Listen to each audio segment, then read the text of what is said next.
table. You move like you're reading every angle. Hands trace all the places I've been craving. Deep breath, I can feel my heartbeat racing. You leaning slow, touch me just how I like it.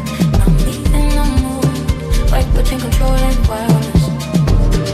Baby, my body's calling, calling your name again. Every inch of me falling, falling into your hands. Don't say a word, just show me how this night ends. Baby, my body's calling, calling you back again.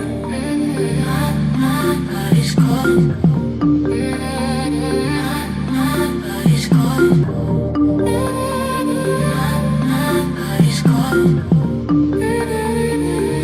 My body's calling.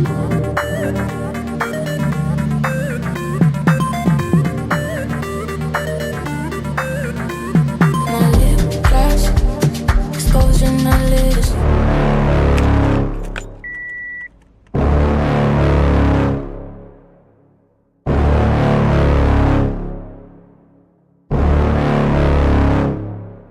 I'm a warrior.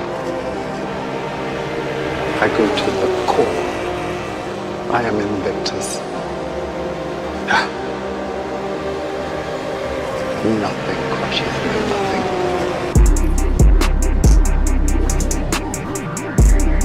You can hold the outside this time, Mike. Oh, Samansky binned it. No way. No way, he didn't.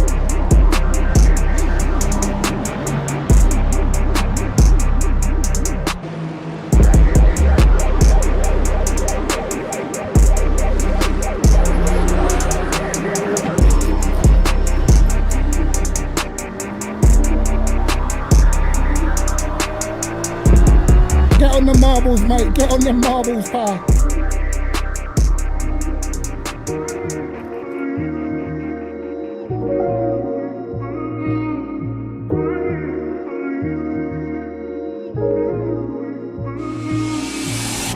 Oh, no. My throttle stuck. Oh, my God. Throttle stuck.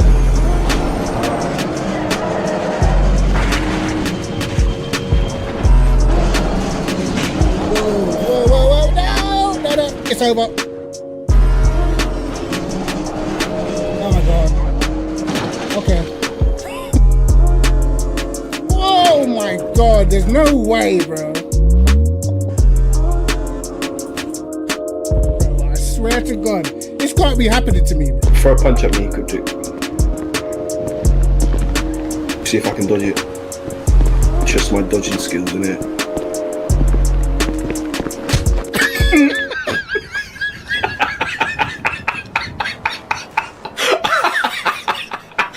Damn.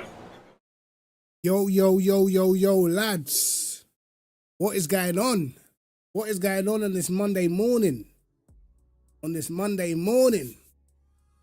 And I'm gonna be streaming again later because we got the Tatum Restec Championship watch along, which I think today is like a 3-hour race. So it's gonna be a long stream later.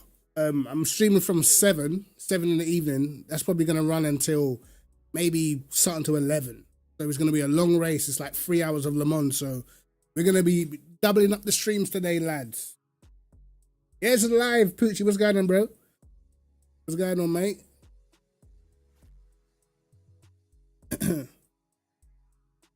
No premiere. This is live. You can see the smoke from the hot drink in that. You know what I mean? You can see the steam from the hot drink, lads. You know what I mean? This is live out.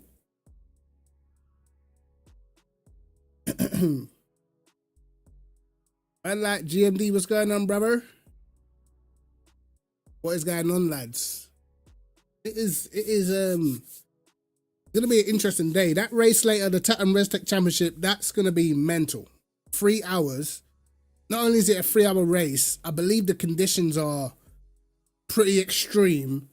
And on top of that, there's a lot of invitational drivers in this special event. So they've invited a lot of the fastest guys on LMU that are not involved in the championship. So like Thomas Ribeiro, Lewis Werrell, just pure fast guys, bro. Pure fast guys. So That race is probably going to be the most stacked race that we've ever seen on LMU.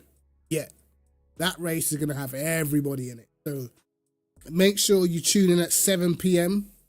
because it's going to be mental. I believe quali's at 7:10. And we're going to be doing the watch along for the whole thing. So, yeah, 3-hour race. Crazy, crazy. But what are you lot saying about F1, man? I got a lot of views about F1 right now. What was you lot saying about that Grand Prix? First of all, let's just get into, I think, quali. Let's get into quali because, I mean, I was not surprised that Mercedes were that fast. I wasn't surprised at all.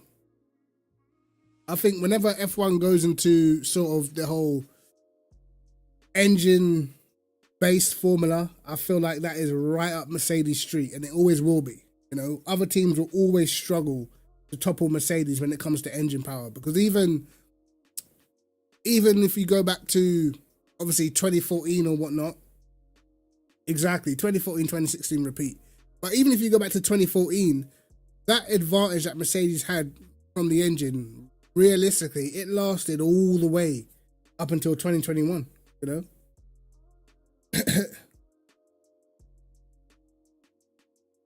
I think, like, in 2018, Ferrari were genuinely closer, but if we be honest, in 2018, Ferrari were probably cheating. When you consider what happened in 2019, you know? They were probably doing something dodgy with the engine to even get close. But Mercedes' engine advantage lasted the whole entirety of from 2014 to 2021, you know? Exactly. As soon as it became about aero, Mercedes nowhere. You know, as soon as the engines were on a par and it becomes strictly about aero, Mercedes fall off a cliff. And even if you go back to before 2014, Mercedes were the same, kind of in the same position they were in 2022. They might get 1 or 2 wins here and there, but they were never really battling for no championships. And that's just, to me anyway, that's Mercedes' strengths is purely, not purely, but the majority of the Mercedes strength comes down to engine, bro. If it's not an engine formula, I don't feel like Mercedes will be at the forefront. And it kind of proves it because look, in 2020, from 2022 to 2025 or whatever, they started getting beaten by McLaren, same engine, you know. So it is what it is. It is what it is, man. But yeah, quali, I wasn't surprised to see Mercedes dominant. I knew they were sandbagging throughout testing. You could see it in, like, all you got to do is look at like the top speeds and stuff. You can see they're down on top speed, you know. Like when you see customer teams going way faster than them down the straights, you know they're holding back. So I wasn't surprised at all. I was pretty surprised that Hadjar qualified in front of the Ferraris, to be honest. I thought, bro, there's no way Red Bull have made a better engine than Ferrari. No way. But we'll see, man. Yeah, just watching how the drivers had to drive the qualifying laps was tough for me personally. You know, because it's like, I don't know, how do you now in F1? How do you make the difference as a driver if the majority of the lap is based around your battery and you're going through certain corners where you're lifting and coasting now, you're not all out through the corners anymore. So how does a driver that's talented make the difference in terms of actual driving ability? Yeah, bro, to be honest, bro, if you go back, Mercedes engines have been on top for ages. Even if you go back to like 2010, remember how fast that the 2010 McLaren used to be down the straight? You know, like back then, Renault engines were good for like drivability, but in terms of actual power and stuff, the Mercedes engines were always on top, even from back in the day. The game's gone. I don't know. It's weird, man, because I'm thinking like, all right, I'm seeing like, for instance, I saw like Arvid Lindblad, like oh, this guy just went purple in the middle. Like, what? This guy's done a crazy sector. And then you get to the last sector, the guy's over a second off, and you think, oh, okay, so he just basically he dumped the battery in the middle sector. You know what I mean? Like, you don't get there's no dopamine hit from seeing a fast sector time now. It's like, I don't know if it was generally good or whether that's just a lot of boost being used. I don't know what he's done. You kind of have to just wait until the end of the lap now. Yeah, I saw the social media and I can understand it. I can understand it because it's like, I don't feel like drivers are going to be making the difference. Like, for me personally, like, I didn't feel like the race, after one or two moves, yeah, it was cool, but I don't feel like, to me personally, that seeing guys overtake again twice in a lap, it's cool for a couple of laps, but where does it end then? Like, because the races are not really real, it's just artificial. You know what I mean? One guy can't get away because he's faster, but he has to use his boost to get past. And because he's used his boost to get past, he's run out of energy. So the guy behind just boosts back. You know? Yeah, it's not real authentic racing, bro. It's like Leclerc said, bro. Leclerc said it best after the race. Before, overtaking used to be about who is the bravest on the brakes. You know what I mean? Who's setting up the moves. Now it's not like this anymore. It's just boost. You know what I mean? And like, this is why, like, I don't watch Formula E. I don't find Formula E interesting at all. Some people might find Formula E entertaining. Me, I don't feel like just boosting past people's nothing special to me. Not particularly, not if you're properly into motor racing. I can see how like casual fans would like it. You know what I mean? But for me, I just feel like it's just a false sense of a good race. And like, if you look at it, everyone thought they were having a good race. They thought it was a good battle between Mercedes and Ferrari. The moment Mercedes pitted, what happened? The false sense of it being a battle was gone. Because then you just saw that Mercedes were just way quicker. And even with a 18 lap offset, Ferrari were just about the same speed. So it's like, it's very forced. Like what Jordan said, it's not real racing. We don't actually know, the difference in speed because they will just keep boosting back past each other. And Russell said it after the race. He said basically he was just leaving margin because he knew he had the pace. He even said he was forgetting the boost button in the battle with Charles sometimes. He was actually forgetting to press it. And that's why sometimes he never ended up getting back past. He was literally forgetting to press the button because it's not natural for these drivers to keep on spamming the boost button to overtake. It's it's a weird one, man. It's weird.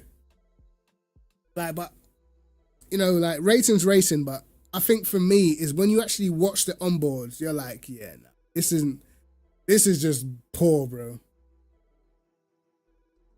Exactly. For me, it was the onboards that got me. I was like, bro, what the hell? Like lift and coast in quali lap. When I watched in quali, if you saw, they were not using the boost until they got to the start finish line. So at the start of the quali lap out of the last corner, it doesn't even look like they were pushing. You know what I mean? It didn't look like they were pushing at all. I was like, are they on a lap? I couldn't even tell who was on the lap and who was on a slowdown. Come to find out that these guys actually start on a lap. Right? Cutting edge stuff. Apparently, all this is the fault of Audi because Audi wanted the MGUK gone. This is all because F1 wanted to get Audi in. It's like, nah. Like for me, look, in any elite sport, you should be at the limit of the sport. Because if not, then how do you distinguish the good drivers if no one has to be at the limit? Elite sport is normally, or even like sim racing, anything, bro. In terms of like, we talk about racing, everything is about who is the best at the limit. You know what I mean? That's what that Booty Boy thing's crazy. Like, for me, like, racing in general is about who can be at the limit and be the best at the limit. You know what I mean? That's what racing is to me. if you no longer have to be at the limit at all, not even in quali, what's the point? Like, how do drivers make the difference then? I mean, how do we see like those laps? Hamilton 2018, was it 2018 Singapore? You know, Verstappen last year at Suzuka, where he carries way more speed into the first Degner. If you're doing boost and lift and coast, how do we get those moments back, bro? Now you haven't really missed much. We've only been on since 15 minutes or so. We're just talking about F1. So I'm like, in my mind, I'm like, how do they create that moment of excellence that no one else was able to achieve? And that was the reason why they were better than everybody else. If you're lifting and coasting, you know, it's impossible to recreate those great laps of the past, in my opinion. You know, if you watch George's on-board lap of his pole lap, you're just like, bro, what is this? He's cruising, bro. They don't even have to use up all the track. He's just cruising. Lifting and coasting, boost down the straight, battery regens, the car starts losing a load of pace through the corner. Instead of being committed through the fast left and right, he doesn't even have to brake now because the car's lost like 50 kph, so he can just roll it in. There's no jeopardy, there's no nothing. You know, whose idea was this, bro? I don't know. You know, anytime the driver's trying to be at the limit, yeah, it's cooked, in my opinion. Some people enjoyed the back and forth though.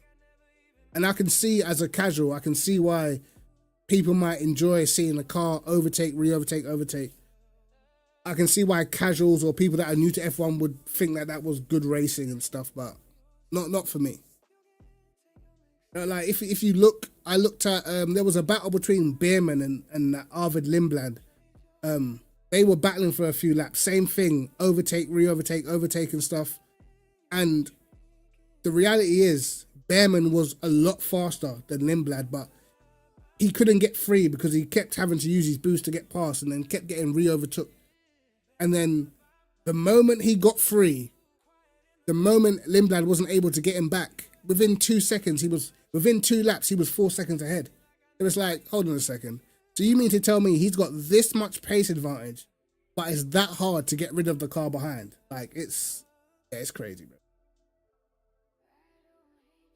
You know, so we're not actually seeing like the true representation of what's going on, man. I know, I don't get it. You know, the links to the automobile industry in real life for regular people, like, bro, it's a sport, bro. Why do we care? Do you know what I mean? Why do we care what is in F1, whether it links to road cars or not? I don't give a shit. I don't care. If you ask me, bro, go back to the 2007 cars, mate. Go back to them. If it was up to me, that's where I would be at. I was never a fan of the hybrid era. Never a fan of these hybrid engines from the beginning. You know, I didn't even see a problem with. We had a great season in 2012. Yes, 2013 was kind of crappy, but that's only because a lot of people shut off their development because of 2014. So we just got Red Bull domination. But what was wrong with 2012? What was wrong with the racing then? The car still sounded great. They still looked on the limit, you know. For me, I don't even care about lap time. I don't care if the laps are 3 seconds slower than last year. I don't care. It's just whether these guys are on the limit or not is the main sticking point for me. But some of the positives, I was surprised. I thought Hamilton had a good race. I feel like that was Hamilton's best race since. What race was he good at? I mean, he had probably. What was it, Austin 2023? I feel like he had a good race. You know? I say Hamilton had a good race. I think I was surprised by Audi. I think Audi were decent for a team that, again, created their own engine, bro. I feel like Audi probably shock people, but I knew that Audi would probably be able to build a good engine. And apparently a lot of the people that built that Audi engine, they're from the same team that built the hypercar or the LMP car, so it's like the same team.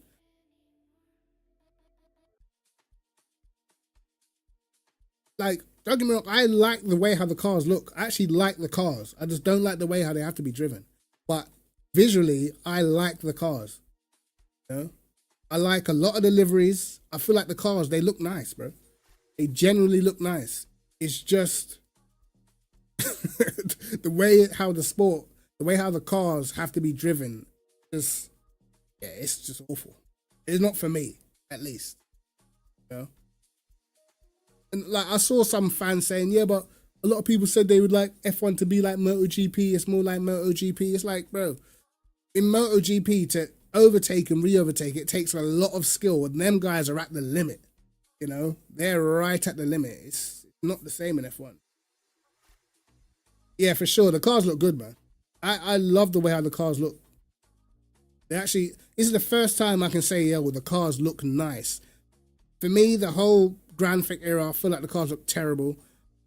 For the most part, I didn't even like the way how they looked after 2014. I think in 2014, apart from the Mercedes and Red Bull, I felt like all the other cars, like the chassis, I felt like they were ugly. Mercedes were the only car throughout the whole entirety of the hybrid era that actually had a good looking car. I think for the most part, a lot of other people's cars were ugly.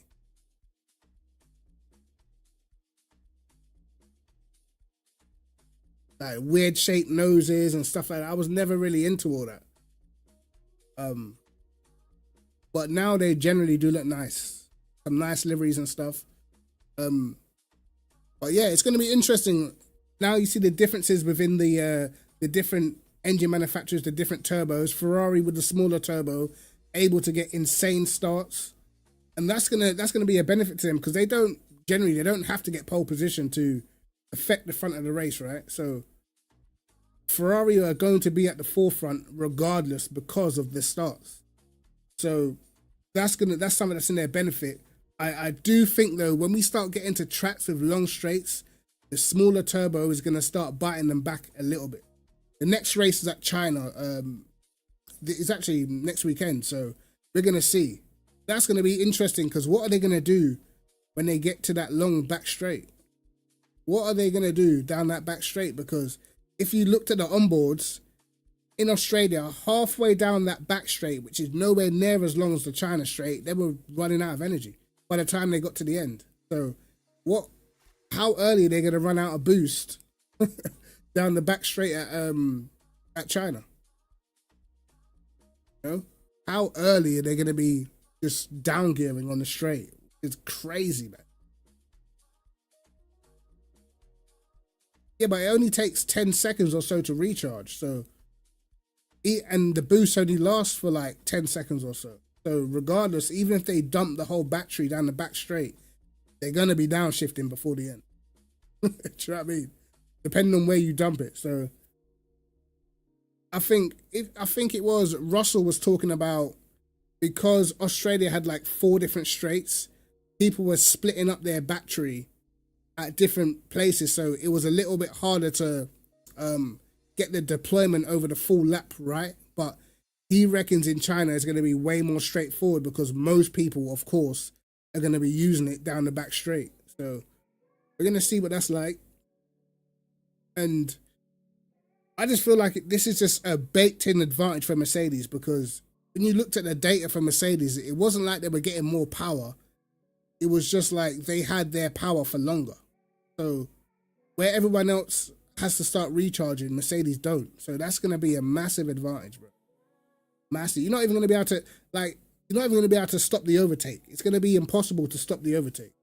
They stay with you for the whole first sector. They stay with you. You get to the back straight. You hit your button. They hit their button.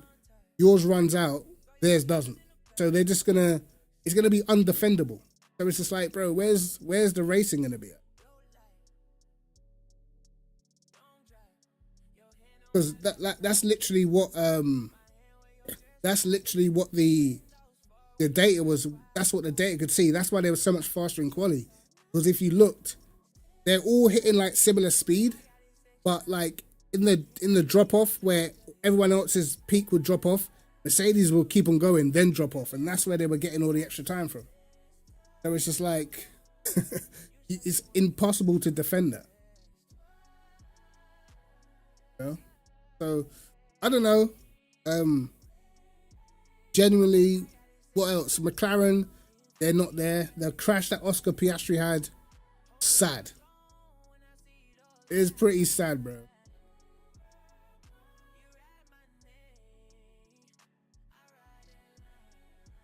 Yeah, see, that's the thing. I'm not sure whether the teams have to create their own software. I know they get the engine, but don't the teams have their own softwares to, you know, to run the engine, which is probably why Mercedes have the advantage.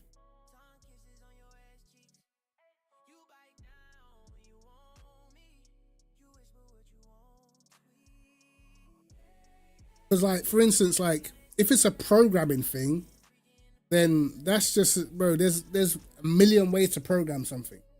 So, as I said, Mercedes are always going to have the advantage because they created the engine. So, they're going to program it perfectly for the way how their chassis is built. Like, everything's going to be streamlined, whereas everyone else is going to be trial and error. And, bro, this is literally no different from 2014.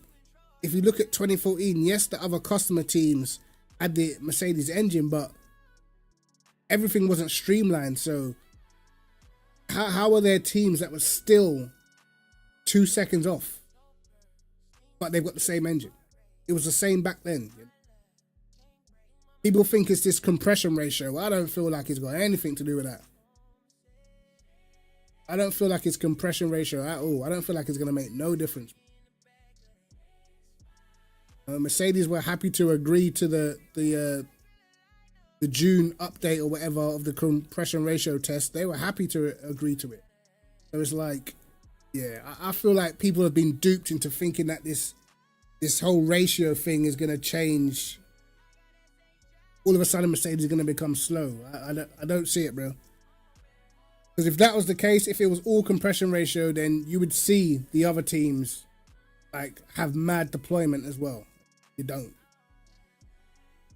You would see the other teams have like more power, but they don't. So it's cooked, man. And bro, listen, this is the problem, bro. Like a lot of these people, F1 now has got so many casuals in it. It's not like for instance, like football. I don't feel like football has that many casuals. Yes, you got people that have deeper tactical knowledge and stuff, but genuinely, the people that watch football are very into the sport. So you don't really get as many like silly takes unless people are trying to banter you. In F1, you have so many casuals that they don't have a clue about racing, like at all. They will just see one thing and they just run with it. Do you know what I mean? And that's the problem. And you have a lot of content creators that push that same narrative as well. It's like, bro, if you're creating content, you don't feel like you have a duty to actually be accurate with the things that you're talking about. You know? Exactly. Loophole, bro. The amount of things I've seen in F1, I've seen McLaren have an extra brake pedal, bro. Back in the day. I've seen all sorts, bro. What's my opinion on Ferrari strat calls? I mean, I think Lewis was right. I think they should have split them. But at the same time, I get why they did what they did. Because they knew that they probably thought they're not going to be able to make the tyres last as long as what Mercedes were doing. So they were literally trying to play for a safety car or something where they can get an offset. They knew on pure pace, they're not going to be able to beat Mercedes, bro. So they tried to do something different, hoping that a car would break down, safety car would come out. They would have like 22 lap fresher tires against Mercedes, you know? And then they could race them. But it is what it is, man. We know Ferrari with the strategy, not the sharpest, you know?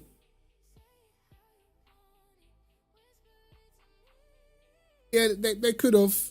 again, we don't know how much Mercedes will push at the end, but I've seen the graphics, and Kimi Antonelli basically had the overall fastest race pace. When you consider like Hamilton's fastest 10 laps compared to Antonelli's fastest 10 laps, it was less than a tenth, right? But this is Antonelli on 18 lap older tires, bro. Oh no, 21 lap older tires, bro. So it shows you like the advantage that Mercedes really had. On 21 lap older tires, they're still quicker.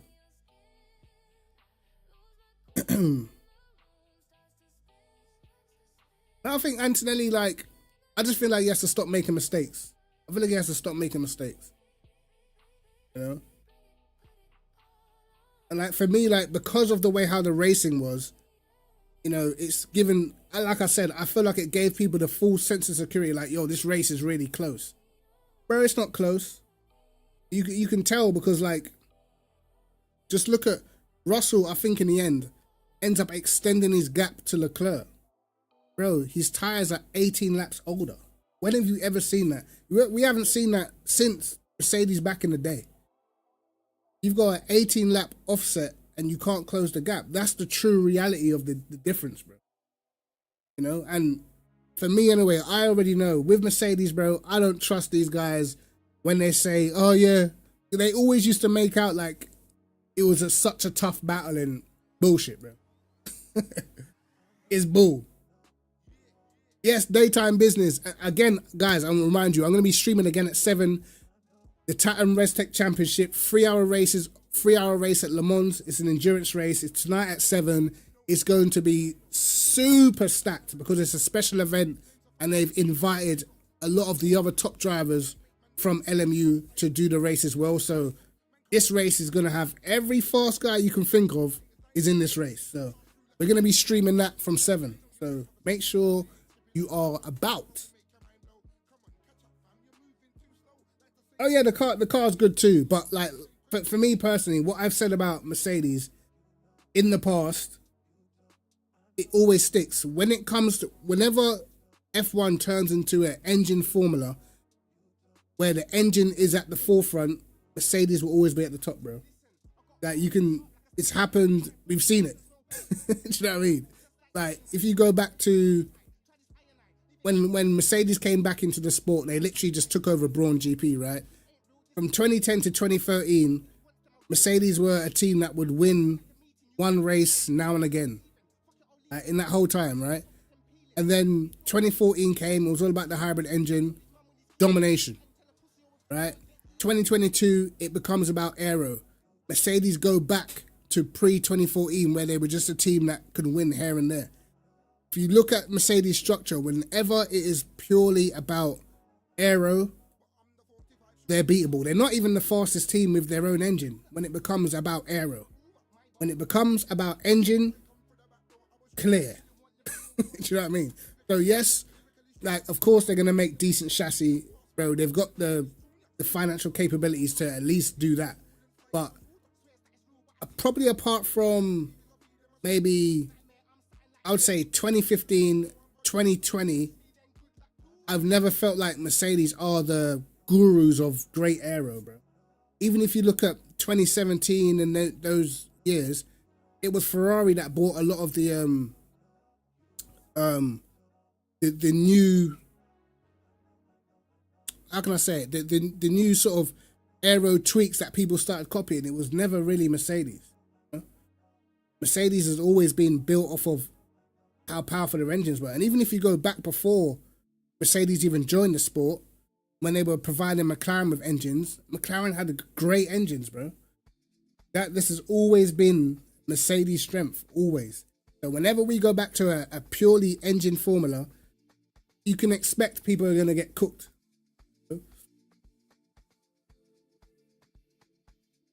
McLaren have got that engine. They just don't have the software, and they're never going to have the exact same software.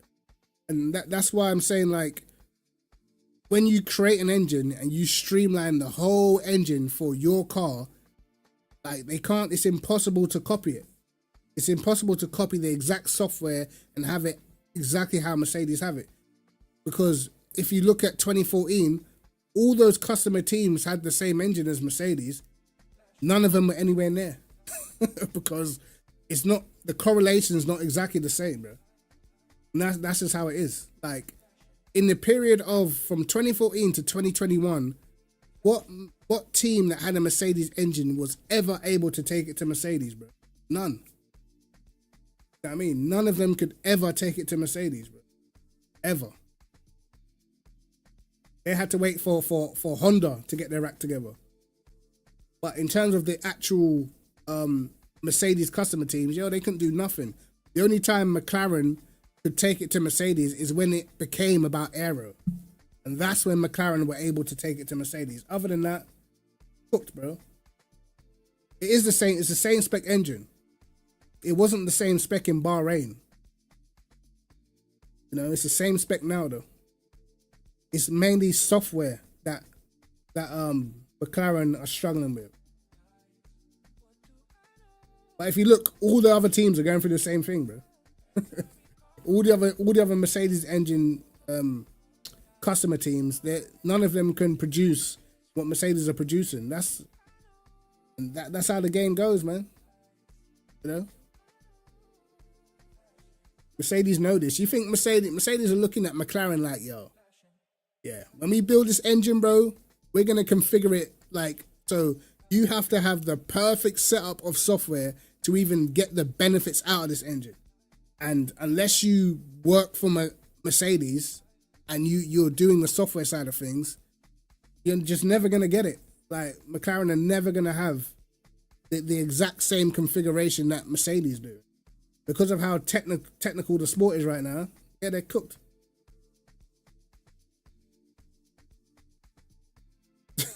Cadillac. Yeah, well, I look at Cadillac's car and I just feel like it looks so basic, Credit to Perez, he was getting his elbows out for the little time he could, but yeah, they're cooked for the season. I can't lie. I will be interested, yeah. Mark this here first. I feel like by next season, bro, do not be surprised if Audi have a stronger engine than Ferrari and Red Bull, bro. Mark my words here. Do not be surprised if Audi's engine doesn't surpass the likes of Ferrari and Red Bull. Because the people that are creating that engine know exactly what they're doing. That team that created that engine are the same team that created the LMP engine, bro. They don't fuck about when it comes to engines. That's why I was like, yo, Audi already doing up top 10s already, bro. And I'm looking at Audi's aero and I'm like, I don't know. I feel like aero-wise, I don't feel like the car looks great. I actually like the livery, but I don't feel like the car looks...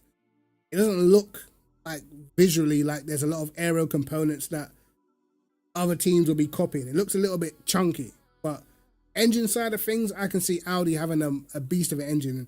And for instance, wherever they get into Audi, normally they always have great engines. And the team that created it is a legendary team, team of people. So next season, I'm calling it.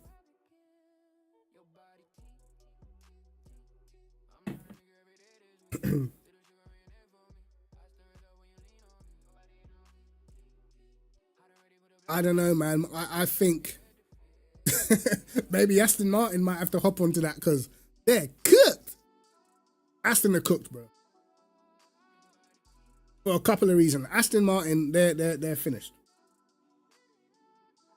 The problem Aston Martin had is, when Honda was at Red Bull and then Honda said they were pulling out of the sport, a lot of the employees that were at Honda said, okay, well, if you're pulling out of the sport, I might as well leave. They all left. Red Bull hired them all, and the original people that built the Honda engine that became competitive and successful, they're all gone. So when Aston Martin have now taken the Honda partnership, all those people that built the Honda engine to what it was are no longer there. So they have none of the benefits of, the good people that were there. So it's like, it was almost a bad strategy call to go to Honda. Now, I get why they did, because they knew that, okay, we could have a Mercedes engine, but we're not gonna we're probably not going to be able to benefit from it like Mercedes are. They wanted a manufacturer that was just made for them. So I get that, but yeah, they're cooked. You know? And this is why, like, I feel like the sport is kind of disappointing at the moment, because the aero side of things for the majority of tracks, I don't feel like it's really going to matter that much. Sure, it might matter in the race, looking after tires and stuff like that, but engine power, the recharge rate, the boost button is at the forefront of everything right now. That is what is primarily the most important, bro. Like the gaps, I expected the gaps to be big, but I think they lapped up to 7th position. And there were like teams that were like 2 laps down, bro. Like, it is so cooked. It's so cooked, man, but it's cool because we have some artificial overtaking, so.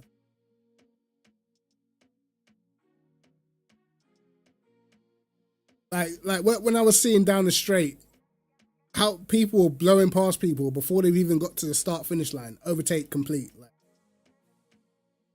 And then by the time you get to turn 3, they're under pressure again, just because a man had to use the boost. Drivers forgetting to press the boost button because it's not natural to them, not realizing they haven't pressed boost. Like, yeah, I don't know, man.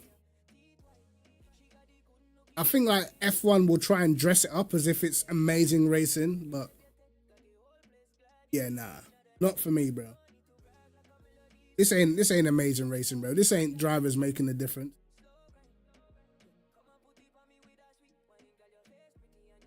At least for me. Anyway, I'm someone who's always thought that it's like 65% car anyway. Like, let's be honest, bro.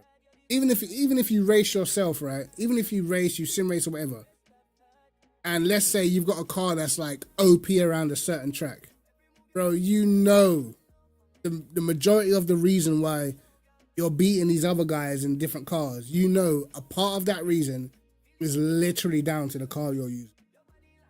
Yes, you have to drive it fast, but you know yourself that your car's OP around this track. You know what I mean? You know, if you pick something else, you would be side by side with these guys. So there's always been that aspect to F1. So I've always said, like, look, it's like 65% car anyway. But it feels like that 35% of the driver is getting diminished even more. Like, now it's even less about what the drivers can do. You know what I mean? It's man having a couple battery issues, and before you know it, bro, you can't even make it to the start-finish grid. You're having to just stop the car dead to jump out, no matter where you are on track. Like, what we doing here? Did you guys see the Colapinto dodge where he almost hits Liam Lawson? Oh my god! I think we had it up in Discord. Let me find it again, bro. Like, wow. Insane. Like, bro, it's so dangerous. Like, I don't even it's just crazy, bro.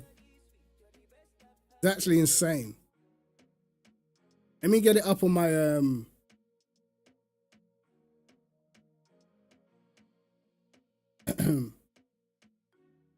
it went out super quick, but if you look at a lot of the drivers' onboards and listen to their radio, a lot of drivers, for whatever reason, couldn't even, they had no battery when they went to the grid. They couldn't even recharge it. People were saying, why is my battery empty? I think it happened to Max, it happened to Kimi, it happened to Lawson. People were having battery problems. I think it even happened to Russell. He never had full battery deployment. It was just like, bro. And this is before they even got to the grid. They're trying to figure out, like, what's going on with it? Why have I got no battery? I don't know if you guys have seen this clip, bro. It's crazy. Look at this. Look how close that was, bro. I think he just touches the wall a little bit. How does he miss that? How does he avoid that, bro? Insane. That is super close. You gotta bear in mind, like, I don't know how long, obviously, back in the day, bro, I don't feel like it would happen now.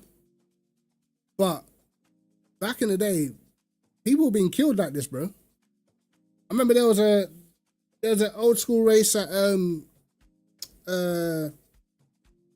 Montreal where the guy couldn't get off the start line at the start, and the dude behind just slams into the back of his car, and then I think he knocks him unconscious, and the car catches fire, and they can't get him out. You know what I mean? So, like, bro, this is dangerous territory with these batteries if they can't get them working properly. And it seems as if, like, it's not just happening to one person, it's happening up and down the grid. So even I think in practice, Colapinto, something happened to his battery and it put his car into neutral down the straight. And then Hamilton's coming up behind him, has to dodge him at the last, you know what I mean? It's a lot of, I don't know, it's a lot of dodgy stuff, man. And obviously things over time, normally they will get better or whatnot, but boy, this season is going to be dodgy. I actually thought, you know what, it might be a little bit touch and go when people start super clipping and someone's like, what happens if someone's right behind you in your slipstream and then all of a sudden your car just starts super clipping and they're right behind you? I feel like at some point this season, we're going to see that crash. Some point this season, we're going to see that crash where one guy starts super clipping, the guy behind him doesn't have enough time to react, boom, contact. I'll be surprised if we don't see that crash at some point.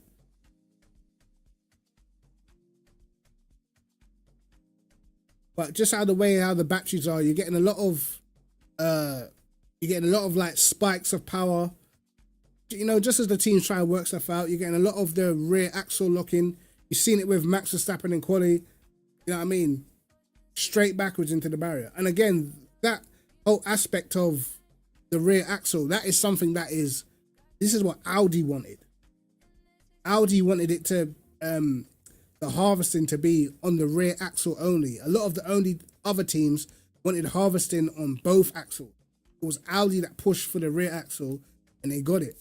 It was Audi that wanted the no MG UK and they got it. So it was like F1 bending over backwards just to really get Audi into F1 is really what this whole regulation cycle is about, to be honest. I was like, bro, how can just to get another major manufacturer in, you're doing all of this? What about the actual sport itself, bro? Oh, what about the actual sport? I would have preferred like anything for drivers to be on the limit. That's the way how I feel it. Anything for the guys to be on the limit is what I feel like F1 should be about, but we don't know. But we're gonna see what happens in China. That should be another interesting watch. Will Ferrari be better in quali? Because I don't want to see Ferrari having to get good starts every time, because I don't believe every time it's going to happen. No, there's going to be some times where they might not be able to get through to the front, and then what, Mercedes just drive off into the distance. I feel like they're going to do it anyway, but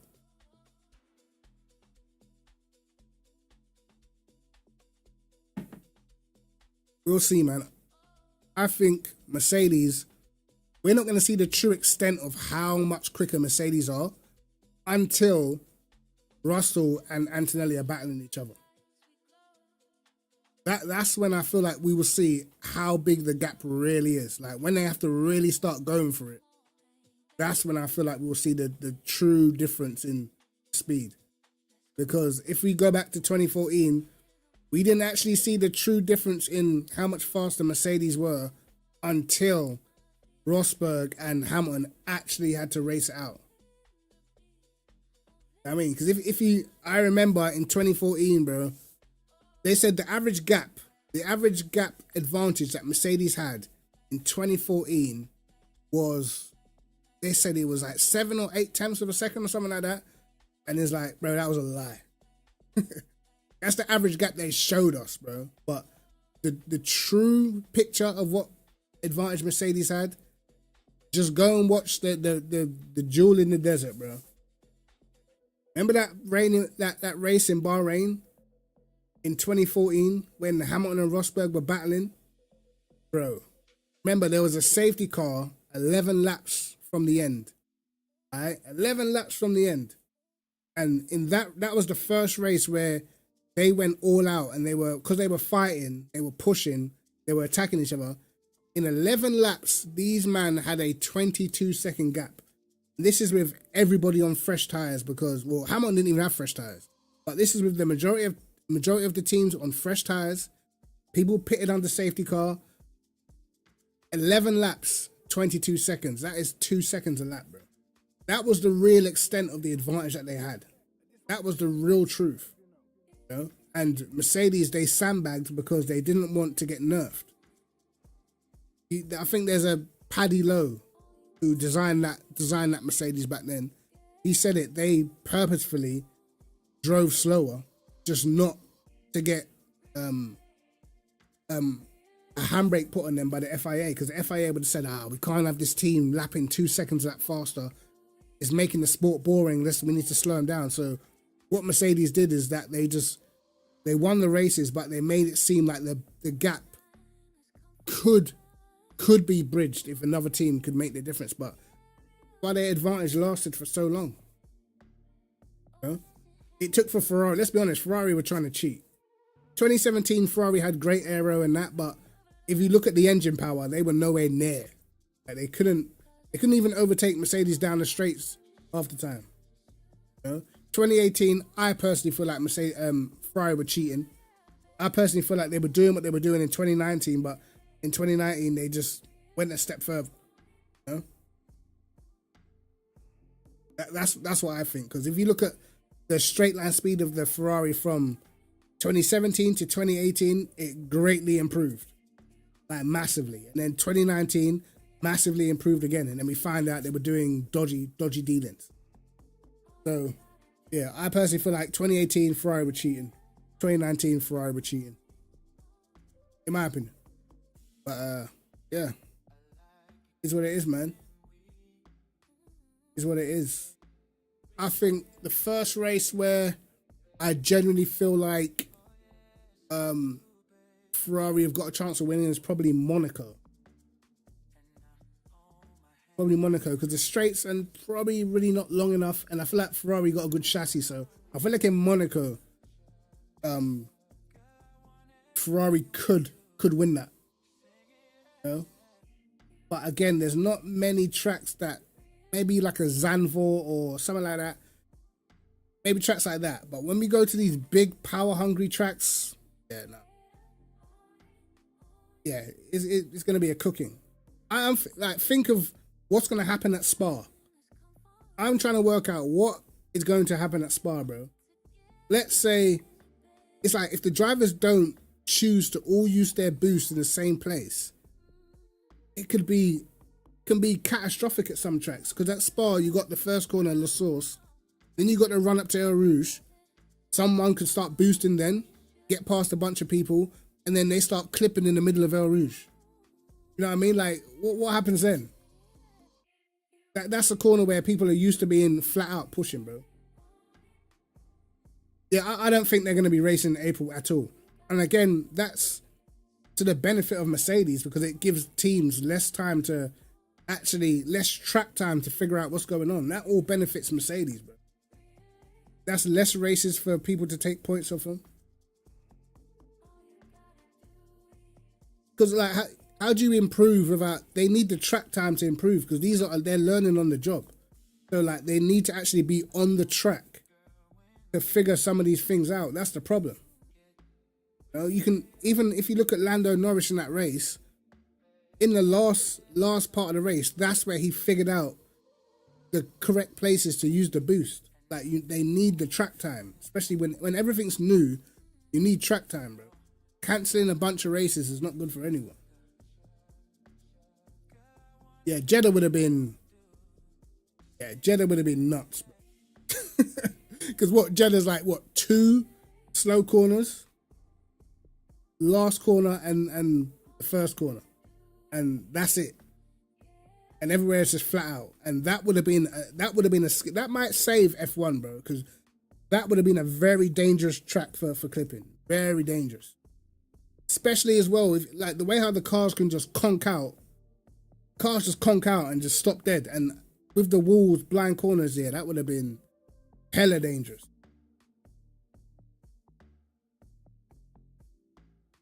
But again, there's going to be tracks like, for instance, like Suzuka.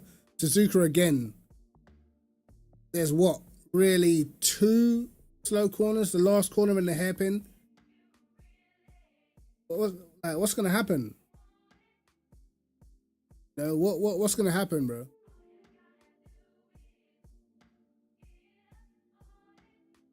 So me just looking forward at tracks like, for instance, like Baku, bro. Bro, they're going to run out of energy or run out of boost so quick down that main straight. It's going to be crazy. You might see an overtake, a re-overtake, and then an overtake again in one straight. Same with Las Vegas.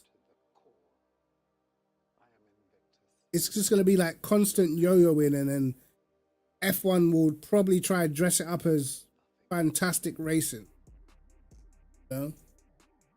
And that's purely, and they'll do that purely for the casual fans that don't know any better.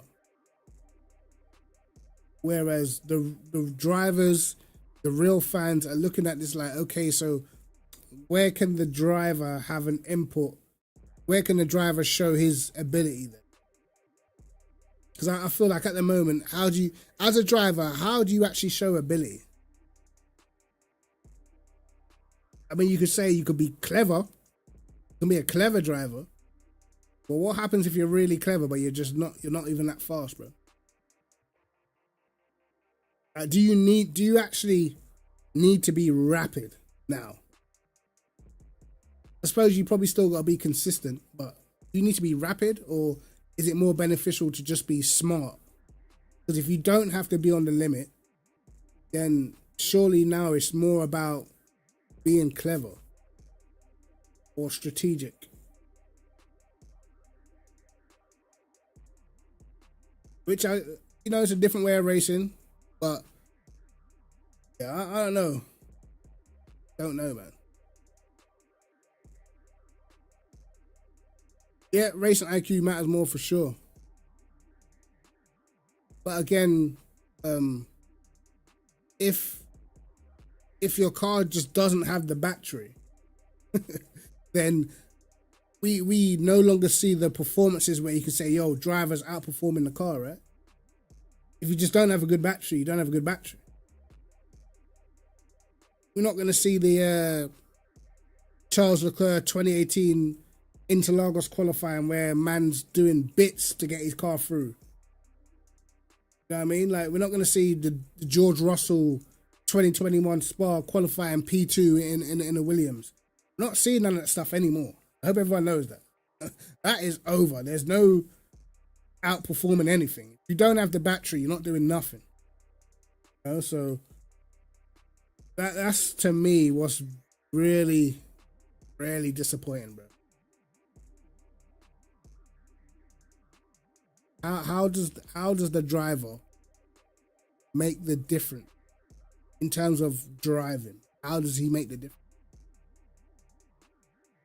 I remember last season when they were doing the analysis of Verstappen's lap at Suzuka, and they showed how much more speed he carried in that, like the first Degner.